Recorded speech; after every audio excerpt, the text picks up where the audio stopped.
नमस्कार, आप देख रहे हैं खबर जगत। योगी सरकार के 4 साल पूरे होने पर मंत्री सिद्धार्थ नाथ ने गिनाई उपलब्धियां।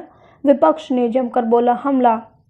आज भारतीय जनता पार्टी का 4 साल पूरा होने पर यूपी में बीजेपी तमाम जिले में कार्यक्रम कर रही है।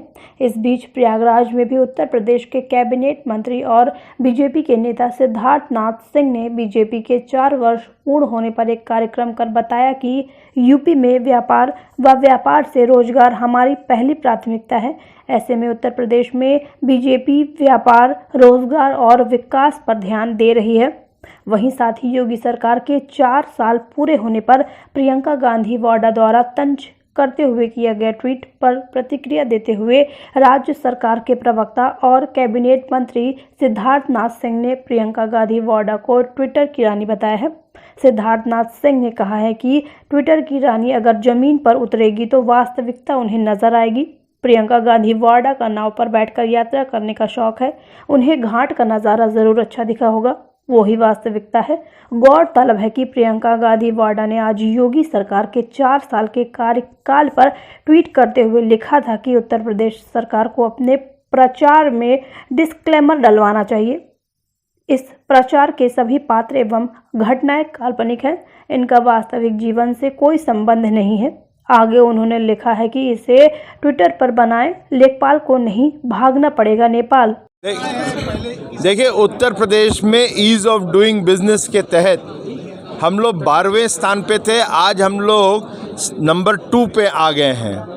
उत्तर प्रदेश में ज़मीन पर 3 लाख करोड़ का निवेश उतर चुका है और साथ ही साथ उत्तर प्रदेश के अंदर जो अर्थव्यवस्था, जो राज्य की अर्थव्यवस्था होती है जिसको कहते हैं स्टेट जीडीपी, वो जब सरकार आई थी 2017 में, उस समय 10.71 लाख करोड़ की थी और वो आज बढ़कर डबल हो गई है, 21.5 लाख करोड़ हो गई है। ये अर्थव्यवस्था में भी सुधार आया है। सर, आगे का क्या योजना है? ये तो 4 साल पूरे हुए हैं। आगे की योजना ये है, जो बचा है उसको पूरा किया जाएगा और जो और नया करना है 2022 से 2027 के बीच में किया जाएगा। 22 के लक्ष्य जो है, 22 का लक्ष्य तो जीतना है, सरकार बनाएंगे क्योंकि जनता चाह रही है। अच्छे काम किए हैं, उसको एक पन्ने में नहीं 10 पन्ने में भी लिखना कठिन हो रहा है। तो विपक्ष है नहीं, जनता के लिए ईज़ ऑफ लिविंग और ईज़ ऑफ डूइंग बिजनेस के माध्यम से ये सरकार हर लक्ष्य को पा रही है।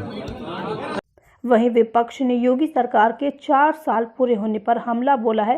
साथ ही हाईकोर्ट अधिवक्ता आरिफ इकबाल ने योगी सरकार पर हमला बोलते हुए कहा है कि योगी सरकार को इन 4 साल में उपलब्धियों की जगह हाईकोर्ट से सारे मामले में झटके मिले हैं, चाहे एनआरसी, एनपीआर, सीईएओ या बीआरडी हॉस्पिटल मामला या पंचायत चुनाव पर कोर्ट फैसला हो। वहीं वरिष्ठ कांग्रेसी नेता बाबा बस्ती ने बीजेपी सरकार पर हमला बोलते हुए ठोकने वाली सरकार कहा है। वहीं आम आदमी पार्टी के जिला अध्यक्ष ने योगी सरकार पर हमला बोलते हुए कहा है कि इस सरकार में बेटियां सुरक्षित नहीं हैं, आए दिन दहेज जैसी घटनाएं होती रहती हैं। खबर जगत के लिए एलएन सिंह की रिपोर्ट। क्या पूरा आप कहना चाहेंगे? आज मालूम चला कि जो है योगी सरकार के कद्दावर और बड़े मंत्री इलाहाबाद में जो है योगी सरकार के 4 साल पूरा होने की उपलब्धि गिना रहे थे।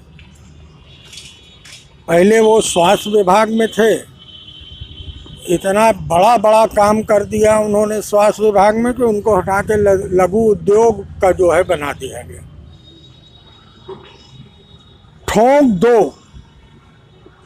की फिलॉसफी पर चलने वाली ये सरकार हम लोगों ने पहली बार देखा उत्तर प्रदेश में कि सरकार का दर्शन था ठोक दो, जिसको पाओ उसको ठोक दो। अब मालूम है कि सरकार के ही लोग ठोका गए। जितनी हत्याएं जो है पुलिस वालों की इन 4 वर्षों में योगी सरकार के जो है कार्यकाल में हुई है, उतना पुलिस वाले यूपी में कभी नहीं अपराधियों के द्वारा मारे गए। दूसरा क्या था, बुलडोज कर दो, जो अपराधी चाहो जो है उसकी ज़मीन कब्जा कर दो, बुलडोजर चला दो, सब ठीक है। लेकिन जो है जो अपराधी बीजेपी ज्वाइन कर ले वो बुलडोज नहीं होगा, बुलडोजर उसके घर जाता भी नहीं, डर जाता है। तो ये कौन सा जो है आप पैमाना जो है सत्ता संचालन का, सरकार के चलाने का आप चला रहे हैं, इसको तो तय कर लीजिए। सिद्धार्थनाथ जी कह रहे हैं 4 करोड़ जो है रोजगार हमने 4 साल में दे दिया। 1 करोड़ प्रति वर्ष के हिसाब से 4 करोड़ दे दिया। अब अगर उनका जो है वो पकौड़ा वाला जो है अगर जो है रोजगार जो अगर ले लिया जाए तो वो भी साला जो है तेल महंगा हो गया, रिफाइंड तेल महंगा हो गया। सड़क पे पटरी दुकानदारों को जो है पुलिस वाले जो है ठोंक दो कर दे रहे हैं, उठा ले जा रहे हैं। तो ये रोजगरवा जो है बतावें सिद्धार्थनाथ जी की कौन किसको किसको मिला है। हम कह रहे हैं इलाहाबाद में 40 आदमी खाली। मैं चुनौती के साथ आपके मीडिया के माध्यम से कह रहा हूँ कि सिद्धार्थनाथ जी अपने जो है साथ 40 आदमी को सिविल लाइन चौराहे पर ले आए कि इन 4 साल में हमारी सरकार ने इन 40 बेरोजगारों को रोजगार दे दिया है। हम उनको प्रणाम करेंगे और एक समझ लीजिए 40 किलो वाली माला उनको सिविल लाइन चौराहे पे पहना देंगे। लघु उद्योग मंत्री आप कह रहे हैं कि जो है 6000 करोड़ का कालीन उद्योग विकसित कर दिया।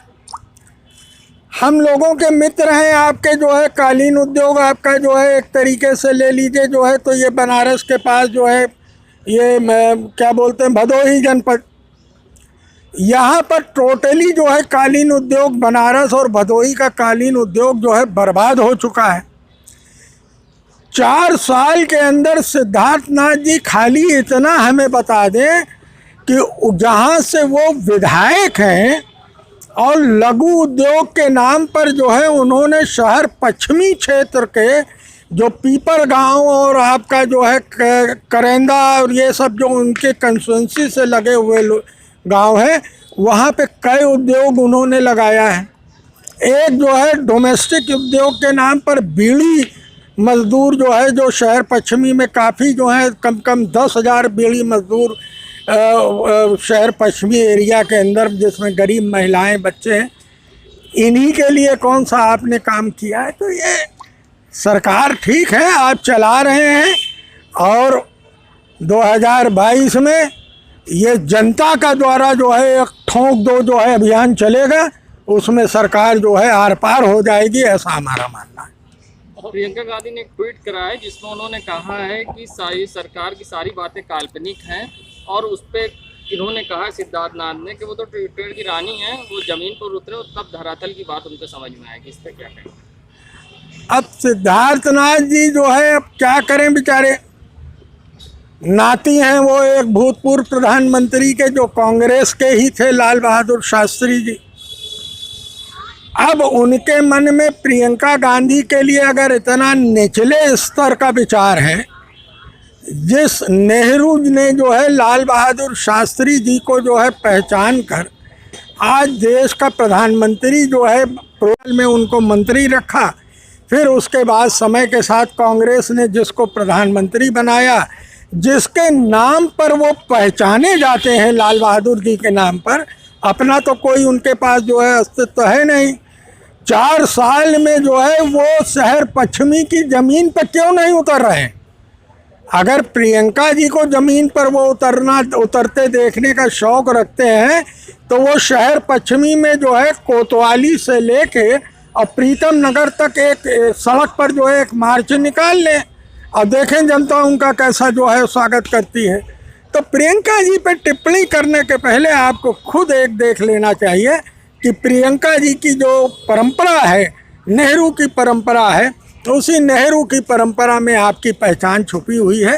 हल्की टिप्पणी मत करिए, सरकार चलाइए, लूट लो खरबोट लो, सरकार जो है आपकी चल रही है उसको चलाइए, जो है ठोंक दो तो नहीं चलेगा। हाँ लूट लो, जितना माल हो सके लूट लो, लूटो, राम नाम की लूट है, लूट सके तो लूट। और 22 में अंत समय पछताएगा जब जाएगी सरकार तुम्हारी फूट। देखिए योगी सरकार एक तो ये सिर्फ झूठ बोलने का काम, ये इतनी सफाई से झूठ बोलते हैं कि पब्लिक को ये लगे कि बहुत अच्छा काम कर रहे हैं। बेरोजगारी के हालात ये हैं कि आए दिन इसी प्रयागराज में लोक सेवा आयोग के सामने बेरोजगार युवक कहीं ना कहीं धरना देने के लिए बैठे रहते हैं, लेकिन वो कह रहे हैं कि रोजगार दे रहे हैं। सिर्फ हमारे 20 करोड़ की आबादी में 4 लाख लोगों को सिर्फ रोजगार देने की बात की है उन्होंने। गन्ना किसान जो परेशान है, जिनको पूरे 4 साल हो गया आज तक गन्ने का दाम नहीं बढ़ा, उसके लिए ये बोल रहे हैं कि गन्ना किसान बड़े खुश हैं। तो ये पूरी सरकार जो है ना, ये सिर्फ झूठ बोलने का एक प्रोपेगेंडा चलाती है और 4 साल इनका पूरी तरीके से फेल हुआ है। अपराधियों की जहाँ तक बात कर रहे हैं, आज महिलाएं यहाँ पर सुरक्षित नहीं हैं। आए दिन महिलाओं के साथ बलात्कार जैसी घटनाएं हो रही हैं, यही गुंडे अपराधी कर रहे हैं। और जो है इनकी पुलिस रात में ज़बरदस्ती पेट्रोल डाल के एक जो है रेपिस्ट महिला को जलाने का काम करती है। और इनके खुद के विधायक, खुद के मंत्री जो फंस रहे हैं, उस पर भी इनकी सरकार उनको बचाने का काम करती है। और ये सब सिर्फ एक दिखावा है, छलावा है। और मैं जनता से अपील करूंगा कि इनके इस फर्जी बयानबाजी में ना आए और जागें और सच और झूठ का फैसला खुद तय करें। ठीक है। योगी सरकार के 4 साल पूरे हो गए हैं और वो अपनी उपलब्धियां बता रहे हैं, रोजगार से लेकर हर चीज़ में तरक्की बता रहे हैं देश में, और विकास की बात कर रहे हैं। उस पर आप किस तरह से देखते हैं, और कोर्ट में किस तरह से योगी सरकार को सफलता मिली है, क्या है उस पर? 4 साल जो योगी सरकार हत्या, लूट, डकैती, बलात्कार की आंधी तूफान क्या है, एक तरह से सुनामी आ गई है और हर मोर्चे भी विफल रही है। सरकार के जो बड़े बड़े फैसले तो जो कोर्टों में चैलेंज हुआ, जैसे CA NRC का पोस्टर लगाने का एक बड़ा नेशनल इशू भी बना, उसको हाईकोर्ट ने इनको फटकार लगाते उनके अध्यादेश को क्वेश कर दिया। और सबसे बड़ा जो मुद्दा रहा डॉक्टर कफील साहब का, जो NSA लगा दिया था, उनको सस्पेंड कर दिया था। डॉक्टर कफील साहब ने बच्चों की मदद की थी गैस पहुंचा के हॉस्पिटल में, और उनके ऊपर लगा दिया। हाईकोर्ट ने उसको भी क्वेश कर दिया। एजुकेशन का अपॉइंटमेंट का जो मैटर था, उसको भी हाईकोर्ट ने स्टूडेंट के तो हम योगी सरकार के हर जो इनका फैसला रहा कोर्ट में, अभी लव जिहाद का भी मुद्दा भी रहा, उसको भी लव जिहाद पे इनको फटकार लगाई कि 2 बालिग जब स्वेच्छा से रह सकते हैं, आर्टिकल 21 का हवाला देते हुए इनको उस पर भी फटकार लगाई। हर मोर्चे पे ये सरकार विफल रही, चाहे शिक्षा, रोजगार, बेरोजगारी, हत्या, और इतनी झूठ का पुलिंदा 4 साल में बुना है। और तो और जिला पंचायत को भी जो इन्होंने आरक्षण लगाया था, अपनी विफलताओं को छुपाने के लिए जिला पंचायत को भी यूज कर डाला। और हाईकोर्ट ने फिर फटकार लगाई कि 2015 के रिजर्वेशन पे ही आपको चुनाव कराना है। 2021 के रिजर्वेशन जो इन्होंने अभी इशू किया था, उसको हाईकोर्ट ने इनकार कर दिया, रद्द कर दिया। तो सरकार का हर मोर्चे में विफल होना, और कुछ मैटरों को सरकार हाईकोर्ट की डिवीजन बेंच की, चीफ जस्टिस के डिवीजन बेंच को चैलेंज किया सुप्रीम कोर्ट में। सुप्रीम कोर्ट ने SLP में जो फाइल किए थे स्टेट गवर्नमेंट, उसको भी इंटरफेयर नहीं किया और इस पर भी इनको फटकार लगी। लेकिन इसके बावजूद सरकार ये जनता को कोरोना में और तमाम जो हत्या, लूट, बलात्कार, डकैती, हाथरस कांड, उन्नाव कांड को छिपाने के लिए अपनी विफलताओं को इस तरह के झूठे प्रचार कर रही है। और 2022 में इनको जनता जवाब दे देगी कि इनके 4 साल की क्या उपलब्धियां रही हैं। Arif Iqbal, advocate, Allahabad high court, अध्यक्ष MIM legal cell Uttar Pradesh.